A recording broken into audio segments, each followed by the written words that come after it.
I want to bring up Bethel, and we are going to talk. We're going to see their efforts to increase breakfast, incorporate physical activity, and conduct healthy fundraising. So, Bethel, why don't you come on forward?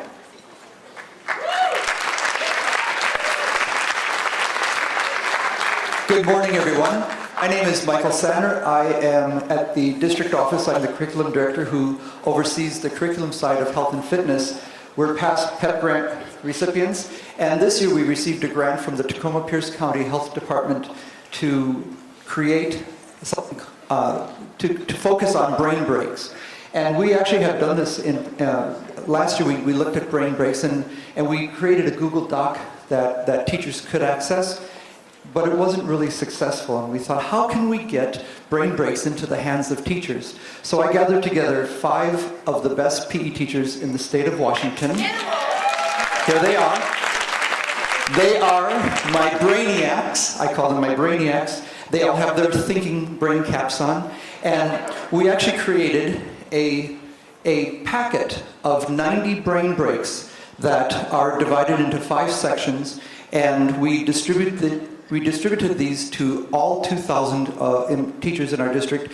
Anyone who touches kids, principals, teachers, paraeducators, food service, bus drivers, playground assistants, we are doing brain breaks in our district, and they are going to share a little bit about that. And we have a booth in the back table, and you can buy your own packet for $10. $10 bill is all it takes.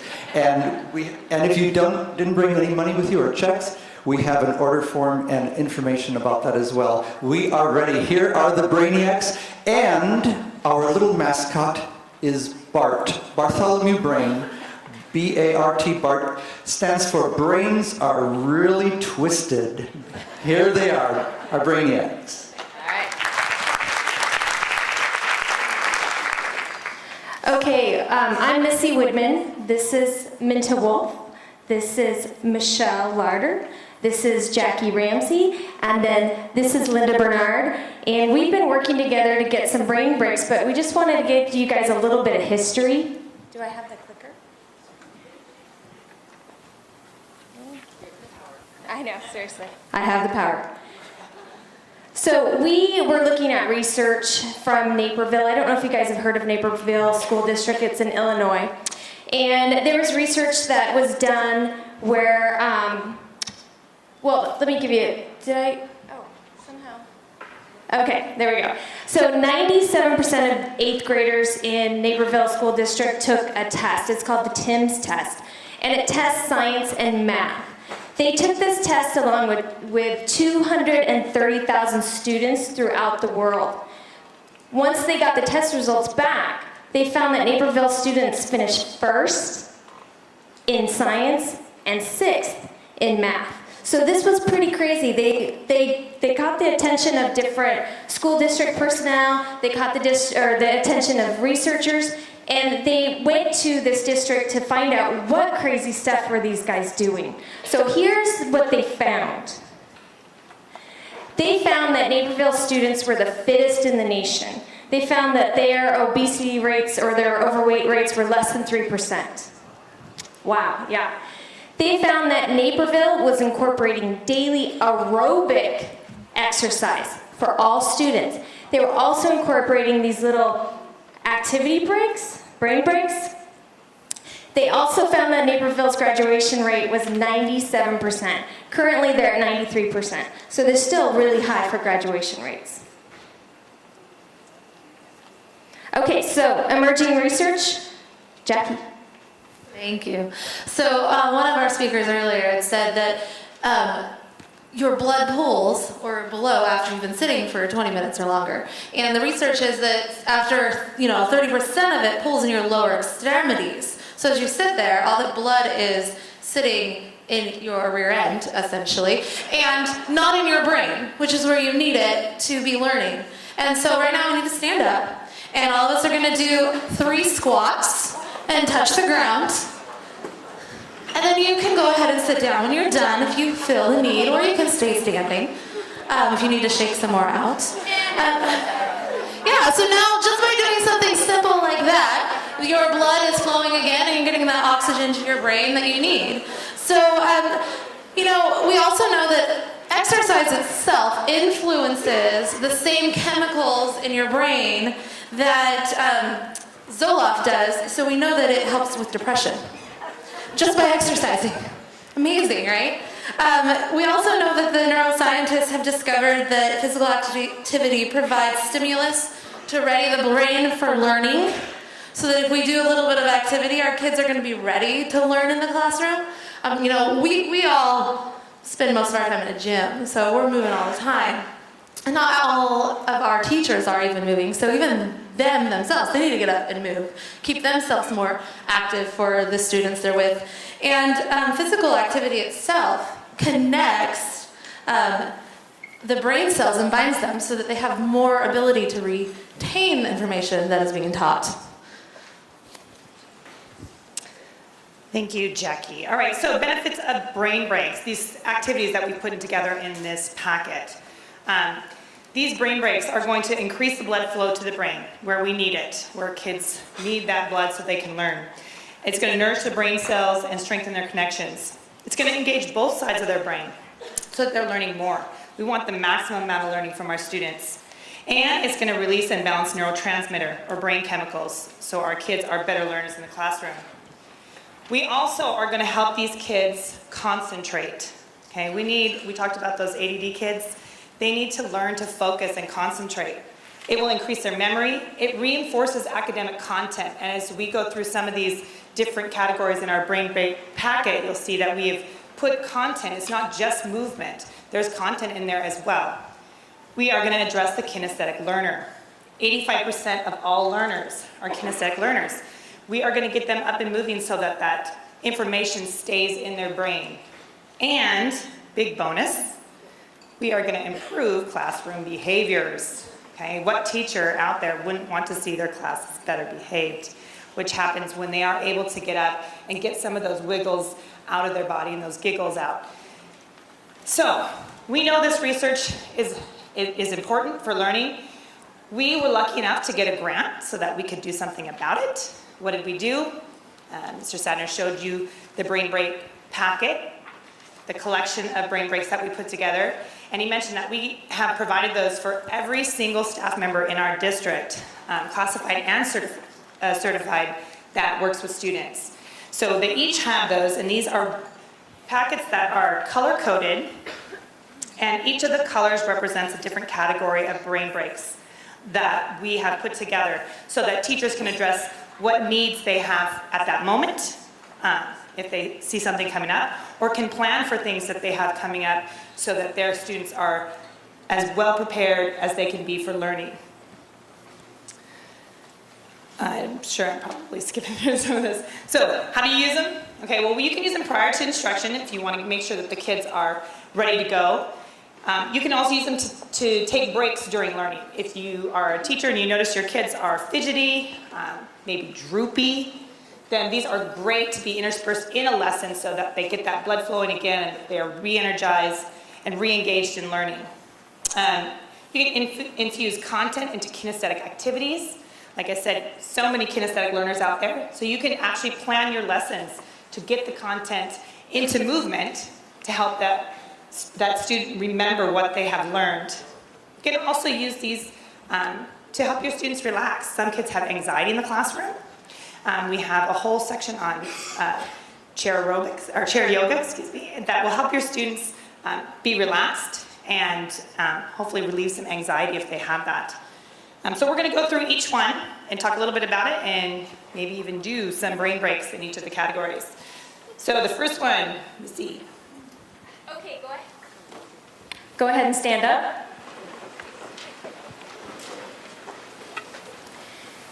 Take your hands, bring them in front of you, and lace your fingers and put your thumbs straight up. Now what you're going to do is you're going to do a figure 8 pattern, but you're not going to move your head. Only keep your eyes on your thumbs. Go. Take a seat.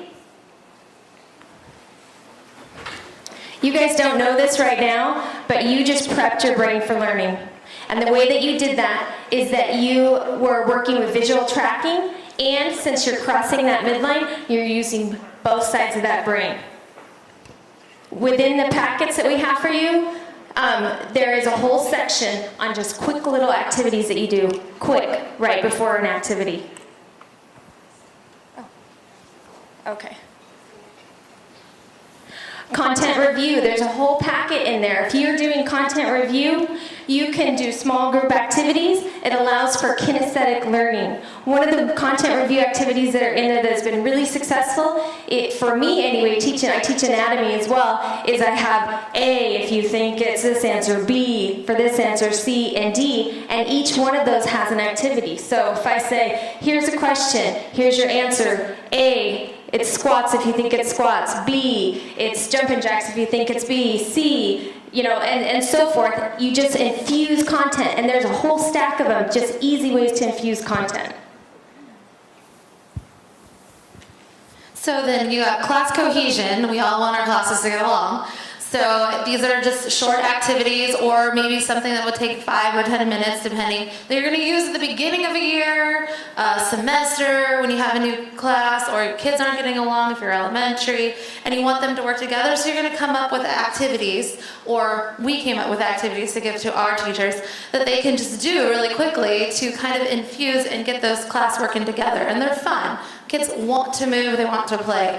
The next one is just chair yoga and guided imagery. So our kids don't do a very good job getting rid of stimulus. I mean, they're inundated with their smartphones and their iPods and the video games and everything else that they constantly have going on, and don't really have an opportunity to just be still. And so the chair yoga will give you that opportunity to do a few movements of just stretching. It releases the tension in your spine. It increases muscle tone and flexibility, which are very important. And it decreases test anxiety, and we want them to do well. So some of the guided imagery in there is specific for test anxiety, and then relaxation in general. All right, lastly, we're going to talk about brain breaks. 1 to 2 minute activities that can help kids get refocused. Sometimes can also do a little bit of that class cohesion stuff. We're going to do one real quick. So what I need you to do is, I need you to stand up, and I need you to have a partner for this one. And if you'll watch Jackie and Missy, they're facing each other. Right hand out, left hand out, palm down, or palm up, like this. Now, your right hand has pointer finger down over your partner's open hand. The goal is for you to move your finger away from their open hand as they try to grab your finger, and for you to grab their finger as they try to pull it away. Ready, go.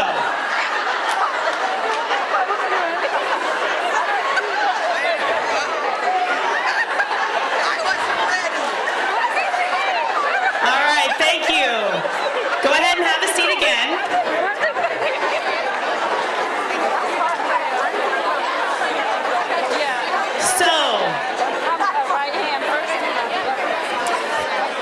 That sounded like everybody was having fun, which is good. We want our students to have fun in class as well. It gives them a break sometimes if you're going through a long presentation. It kind of just gives them that little mental break that they may need. And like I said, it can give them a little bit of interaction with their peers to help keep the class cohesion going, because it really is important that kids feel comfortable in their classrooms.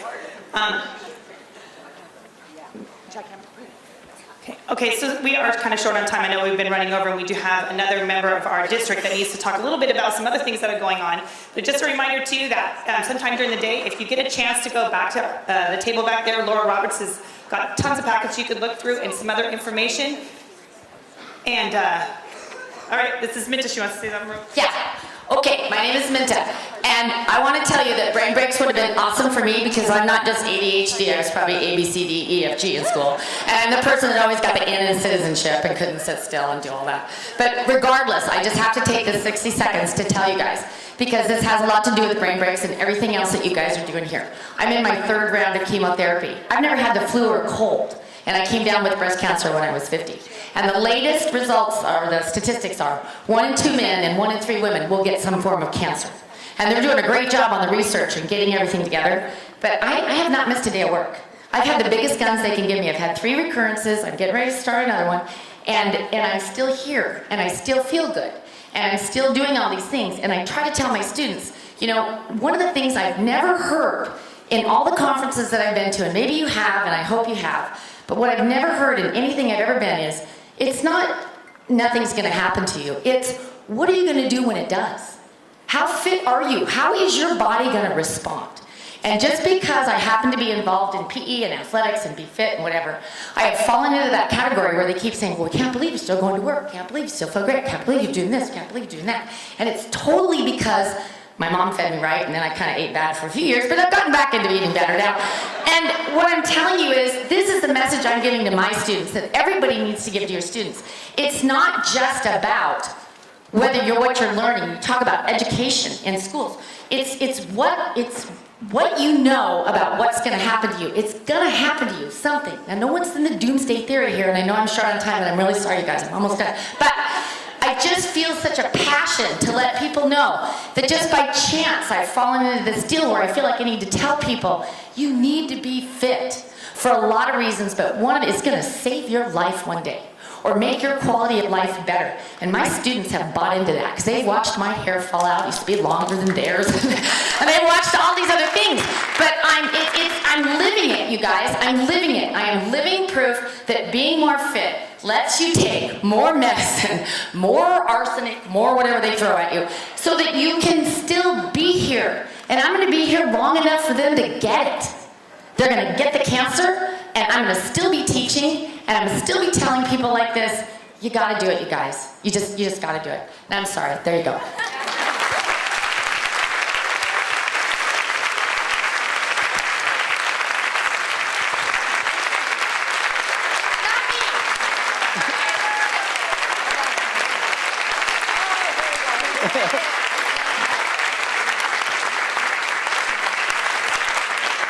Thank you. And Minta is only one of 2 health and fitness teachers in our district with cancer. Our other is Linda Singer, who is also a survivor and doing very well because she is also very healthy. So 2 great success stories in our district. We also have an exciting iBreakfast program, and so I'd like to introduce our Director of Child Nutrition, Lita Biha, and she's going to speak to you about that. Thanks, Mike. Well, we had to share our 15 minutes, so I'm going to go pretty quickly. I'd like to invite Kara Nichols from the Dairy Council up here with me, if she's somewhere. Here she is. So I'm going to talk a little bit. Yay, Kara! The Dairy Council is great, especially for all of you as well, for fitness, nutrition resources for schools. Kara's the school support person. We actually partnered with Kara. Actually, I need the clicky thing. Does anybody have the clicky thing? Thanks. We partnered with Kara and the Dairy Council for the last 2 years.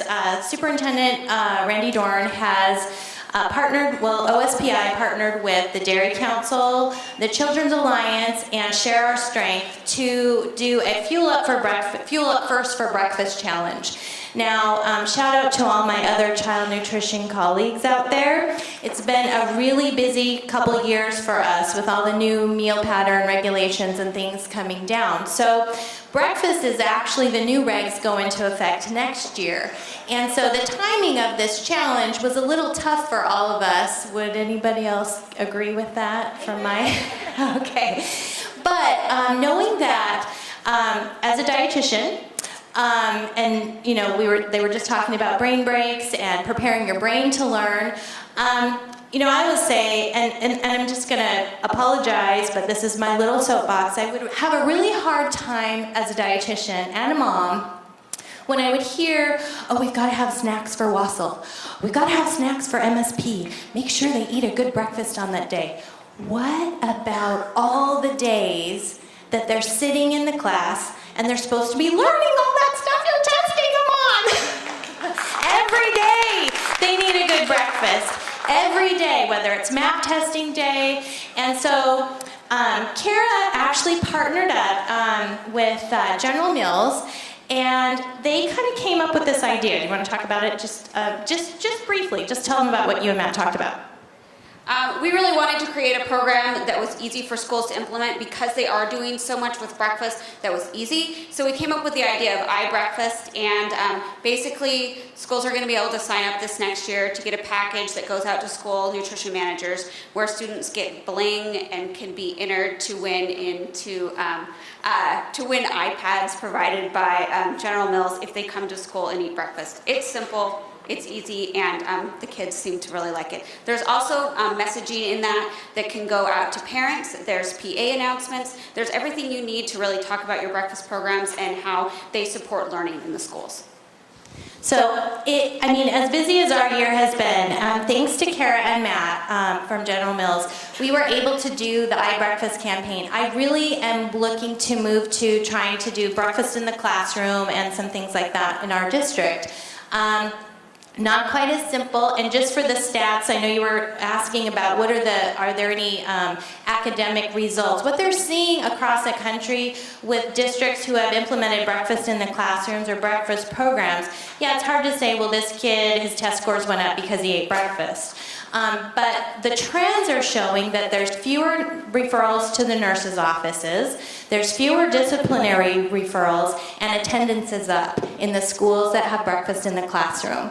And we know it's not an easy thing to ask of the custodial services, of teachers, etc. It is quite a coordinated effort, like Natchez Middle School said. But I think we'll find that it's worth it. I mean, if a kid is sitting in your class and they have to go to the restroom, basic bodily need, right? How well are they paying attention? Not very well. Same thing, if a kid is sitting in your class and they haven't eaten breakfast, how ready is their brain to learn? And the Healthy Youth Survey results came out from 2012. 22% of our sixth graders in Washington State reported that they do not eat breakfast before they start school. So a quarter of your sixth graders, and we can probably extrapolate that out to more grades as well, are sitting in class that haven't eaten breakfast. So you tell me how ready their brains are to learn. So what we did, we worked with Kara and Matt, and through the months of April and May, we're doing the iBreakfast campaign. And so basically, we're just serving yogurt parfaits across the district on Thursdays. That's it. That's all we've done. We've sent messaging home on our menus. We did a robocall, computer call out to households and families, letting them know about the promotion. And our March average breakfast count, this was before we started the promotion, was about 3,600 breakfasts. In April, it was about 4,100, 4,150 approximately.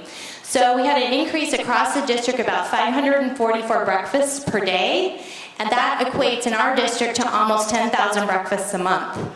And this is just only after 1 month, and this is only 1 day a week of doing the parfaits. I know Wendy from Seattle is also doing that, so if you have questions for her, she probably has her stats as well. But we feel very fortunate that Karen and Matt approached our districts to pilot this program. The marketing is incredible, and with all the things that we're doing as directors in child nutrition or in our departments, having them put together that program for us that can be tailored to the needs of your district is incredible. So here are some of the kids. I mean, this was amazing for us. The kids were lined up outside the front doors of the schools for the yogurt parfait. So if they get a parfait, they get a ticket to go into a drawing for an iTunes gift card. We have two cards for our entire district. We have 18,000 kids. But those kids are putting their tickets in, and then all the tickets at the end on June 3rd, we'll have a drawing for the 2 iPad minis. So great way to bring attention to breakfast. We want to bring kids in, free and reduced kids, but also kids who pay for lunch, and let their parents know that they can eat breakfast at school too. So thanks.